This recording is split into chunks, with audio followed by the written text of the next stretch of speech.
అందరికి నమస్తే friends, welcome back to my channel. నేను మీ రివ్యూ తారక్. ఈ వీడియో మాట్లాడబోతుంది ప్రభాస్ జోకర్. నిజంగా ప్రభాస్ జోకరే.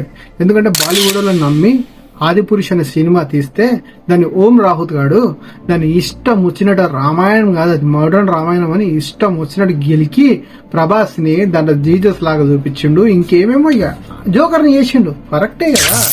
అదే మరి దానికన్నా ముందు బాహుబలి సినిమాని కరణ్ జోహర్ గారు కొనుక్కొని అఫీషియల్ గా సినిమా రిలీజ్ అయ్యే లోపే యూట్యూబ్ లో పెట్టేసిండు జోకర్ ని చేద్దామని.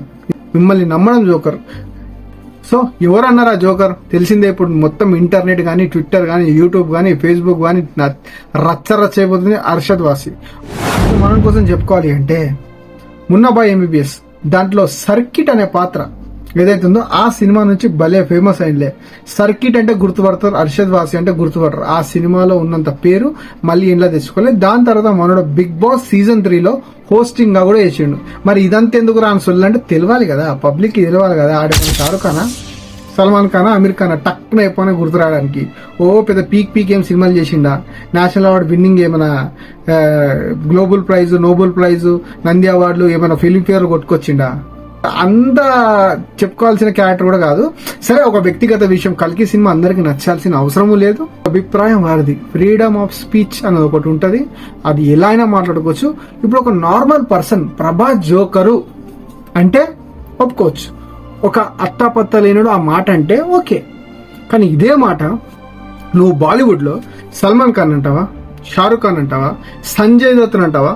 సంజయ్ దత్ తీసిన సినిమాలు ఉన్నాయి కదా కొన్ని బేకార్ సినిమాలు, దాంట్లో క్యా బనాదియా యార్ సంజయ్ దత్ కు జోకర్ బనాదియా అని అంటావా? అనలేవు కదా. అంటే తెలుగు వాళ్ళని అనడంలో నీ ఒక ఒపీనియన్ ఏంటో మీరే తెలుసుకోవాలా. ఏ సినిమాలో అమితాబ్ బచ్చన్ గారి క్యారెక్టర్ నచ్చింది, ఓకే, దానికి 100 మార్క్స్ ఇద్దాం.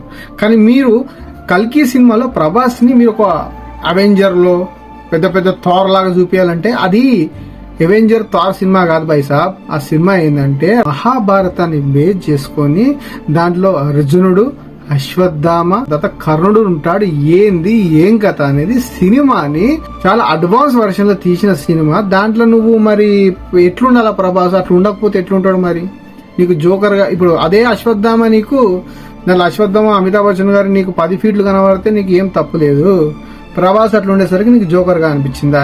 ఏ వ్యాఖ్యలతో నువ్వు చేసినావు అట్లా, అది చాలా తప్పు. అర్షద్ వాసి నువ్వు బహుత్ గలత్ బాత్ కియా ఆప్నే. ఇదే మాట నువ్వు బాలీవుడ్ లో అనలేవు కదా. అవసరం లేని మాటలు మాట్లాడి ఇట్లా పబ్లిక్ లలో ఫేమ్ అయిపోతారు. డిపిఎం లోని ప్రభాస్ నన్ను కథ వెలిగిపోయాను. అయినా నువ్వు ఏం చేసినా ఏమన్నా ప్రభాస్ జోకర్ కాదు, ఆయన పాన్ ఇండియా స్టార్. తెలిసిందే. బాహుబలితోటి బాలీవుడ్ లో ఎంట్రీ ఇచ్చిన తర్వాత అప్పటి వరకు షారుఖ్ ఖానే. ఇండియన్ సినిమా అంటే షారుఖ్ ఖానే, ఇండియన్ సినిమా అంటే సల్మాన్ ఖానే, ఇండియన్ సినిమా అంటే అమీర్ ఖానే అన్నట్టు చూపించిన వాళ్ళకి సమాధానం బాహుబలి.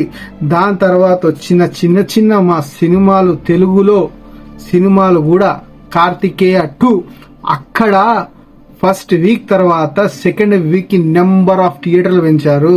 ఆ టైంలో అమీర్ ఖాన్ సినిమా ఉన్నా గానీ, అంటే సినిమాల ప్రభావం బాలీవుడ్ వాళ్ళకి చాలా పడ్డది. తెలుగు సినిమాలు ఇక్కడ అర్జున్ రెడ్డి, అక్కడ కబీర్ సింగ్, తెలుస్తూనే ఉంది వేరియేషన్.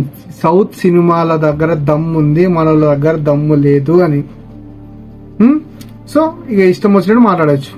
జై హింద్. నేను మీ రివ్యూ తారక్. ఒకవేళ నచ్చినట్టయితే, ఒకవేళ నచ్చితేనే ప్లీజ్ డూ సబ్స్క్రైబ్. ఓకే, జై హింద్.